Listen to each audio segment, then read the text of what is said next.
Hi everyone! Welcome back to my channel and today magluluto tayo ng chili sauce. So simulan na natin dito sa ating kawali over high heat. Naglagay ako ng 2 litrong mantika.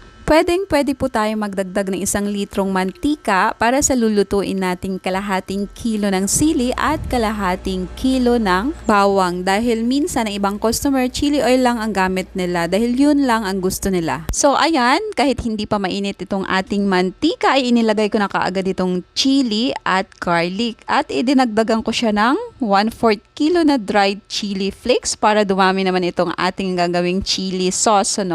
Since mahal ngayon ang sariwang sili sa palengke. So ayan, hahaluin lang natin para mag-combine silang lahat, no? Hahaluin lang natin ng mabuti para maiwasan ang masunog dahil madali nga po itong masunog ang sili.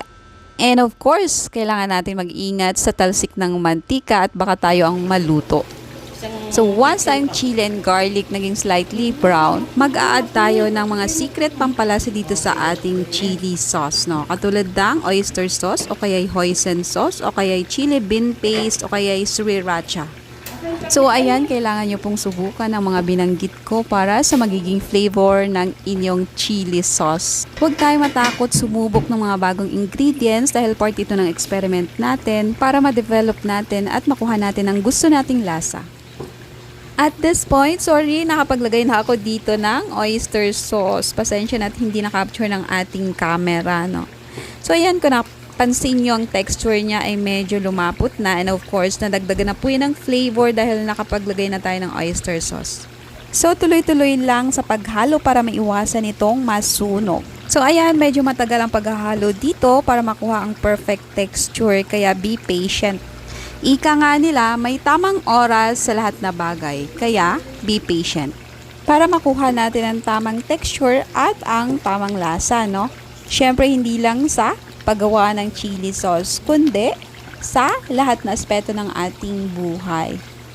Especially dito sa pagninegosyo, kailangan natin ng pasensya. Ayan, so ang dami ko nasabi, no? Actually guys, okay na ito, no? Pero nag-add pa ako ng konting oyster sauce para madagdagan ang flavor and thickness ng ating chili sauce. So nakadepende pa rin sa inyo kung anong texture ang gusto nyo at thickness. So ito nga pala ang brand na gamit ko. So ilagay ko na lang sa description box ang link, no? And no worries about sa brand, kahit anong brand naman pwede. Kasi ang oyster sauce naman, regardless sa brand, ay gawa talaga yan sa mga Talawa extract, 'di ba? Kaya okay lang kahit anong brand ang gamitin nyo. Next, as I've mentioned before, another option to add flavor into your chili sauce ay ang chili bean sauce. Pwede itong kainin as condiments at pwede rin itong gamiting seasoning para makapag-add ng flavor, especially sa mga sauce base katulad nito, no? Next option to add flavor and spiciness to our chili sauce ay ang sriracha. Ayan, so nagdadagdag ito ng flavor dahil sa combination ng secret ingredients niya to create flavor, no? And of course, nagdadagdag siya ng spiciness dito sa ating chili sauce. At ito na po ang resulta ng ating chili sauce. Pwede na nating iserve. So ang ginawa nating procedure ngayon ay ang combination ng oyster sauce, konting chili bean paste at konting sriracha. At ito na nga po ang resulta niya, no? Pwede din naman po nating gawin one at a time, like chili sauce, tapos mag-add lang tayo ng oyster sauce, no? And then, pwede din yung chili sauce and mag-add tayo ng chili bean paste. Ganun din yung chili sauce at mag-add tayo ng sriracha. So, parang one at a time, no? 1:1 lang. Kagaya ng susunod nating gagawin after this, no? So, gagawa tayo ng chili sauce plus yung combination niya ng hoisin sauce lang. Ang live shelf pala ng ating chili sauce ay umaabot ng 1 month kapag ito ay nakastore sa ating mga pantry at na-extend ang kanyang shelf life kapag naka-refrigerate ito, no? So, umaabot ng up to 6 months. Pero dito sa Mamihan, umaabot lang siya ng up to 3 to 4 days ay ubos na. Okay, next, gagawin natin ngayon ang combination ng ating chili sauce with hoisin sauce, no? So, dito sa ating malaking kawali, mayroon tayong nakalagay na 4 litro ng mantika, 1 kilo na giniling na chili, at kalahating kilo na giniling ng bawang. At nag-a-add na tayo ng hoisin sauce, no? Ang hoisin sauce ay gawa naman sa fermented soybean paste. So, ayan, kagaya ng procedure na ginawa natin kanina, hahaluin lang natin ito hanggang sa ma-reach natin ang texture na gusto natin.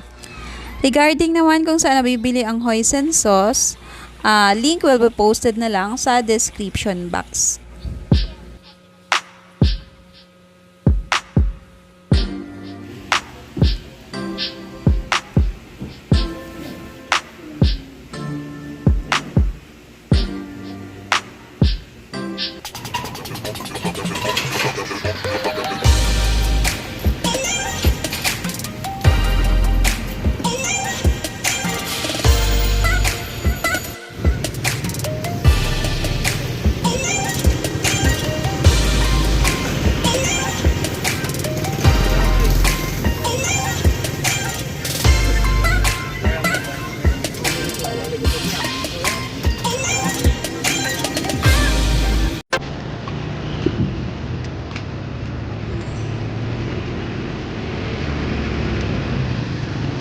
Arawi.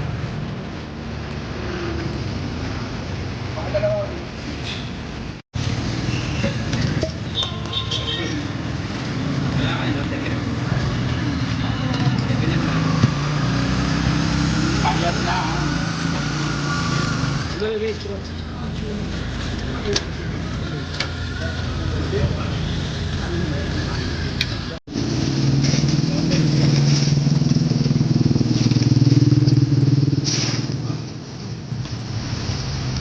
Bente na dyan.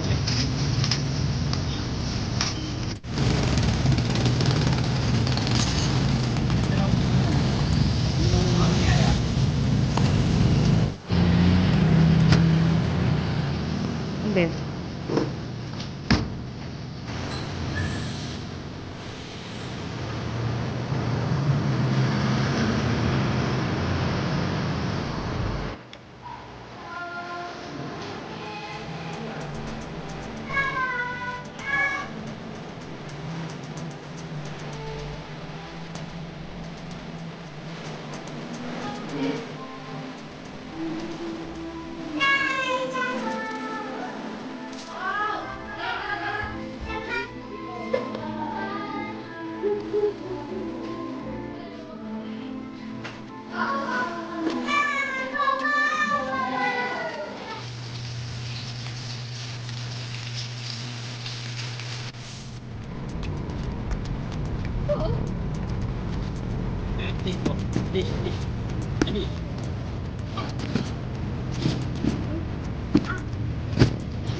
Ano yung resibo?